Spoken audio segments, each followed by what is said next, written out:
The Vancouver Canucks have played 5 games in their 2023-2024 first-round playoff series against the Nashville Predators, and a lot of folks on this side of town were saying, we just gotta wait.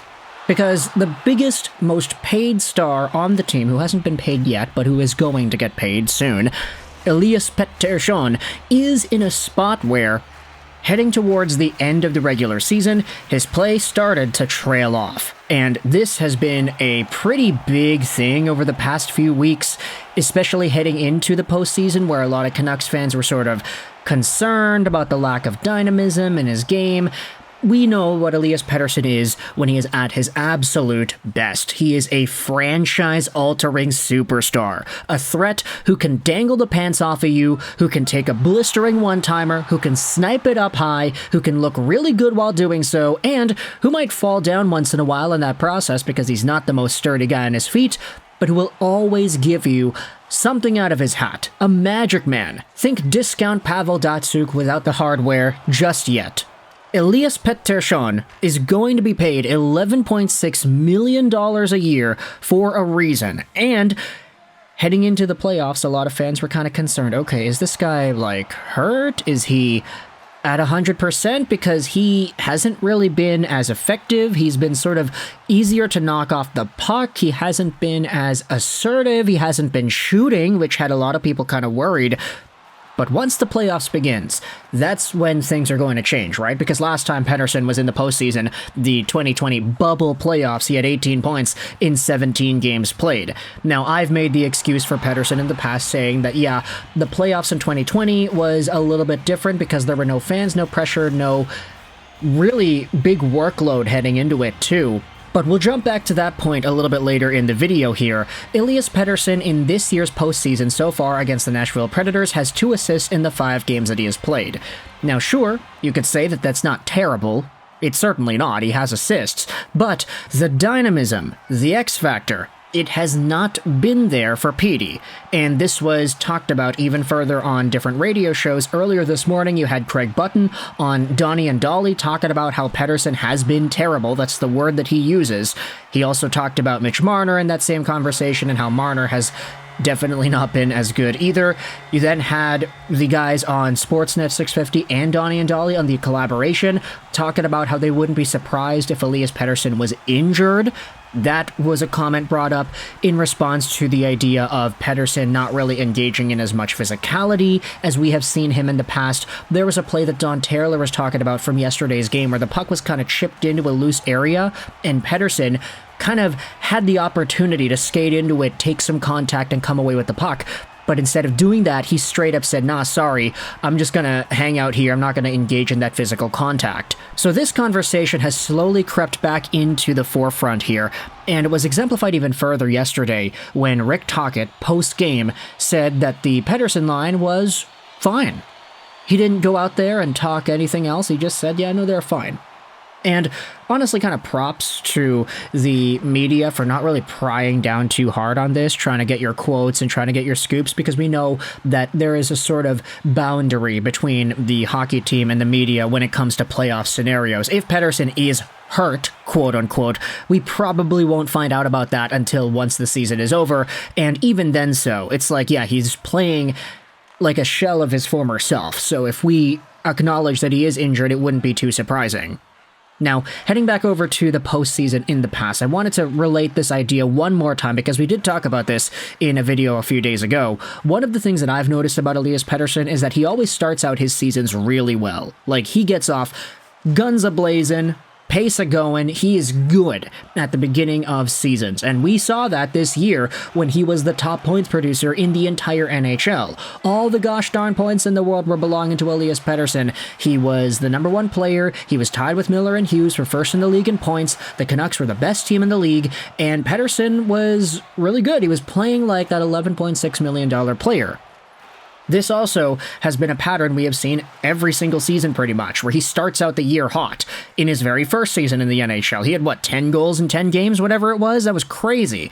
So Pettersson is always really good at preparing. He's always good at making himself fine-tuned so that once the season gets going, then he's going with it. He is 110%. But the playoffs is a different animal.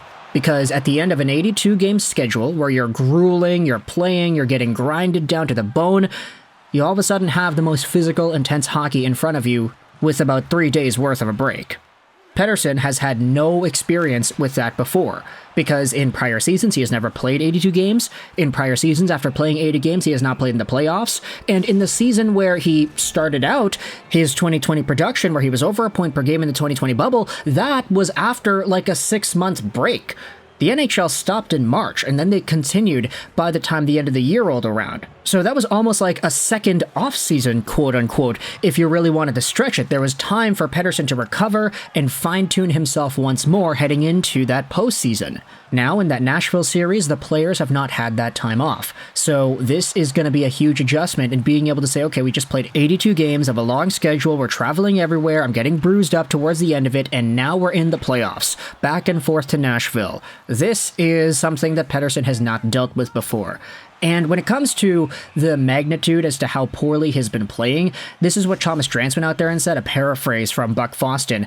Drance says at the moment, he's not at that level that Pettersson's game does not translate to the postseason or that he's paid too much, etc. But when the season ends and we don't hear that Pettersson has an injury, Drance says that he's going to weigh the notion that Pettersson is a special player differently. Essentially, what this means is if Pettersson straight up is not hurt, if he's just healthy and just not stepping up to the plate, then we have to start reevaluating where it is that we view this guy in our spectrum of hockey greatness in the 21st century and 2020s. You got the McDavids, you got the Matthewses, you got the McKinnons, the Thompsons, the Jack Hugheses. Is Pettersson in that conversation? Because while he does have regular season point production to show for it, I mean 89 points in 82 games played certainly is not bad, but we all recognize that he has played better. Not even just referring to the 102 points that he had last year, but in the way that you watch him on the ice, he has been better.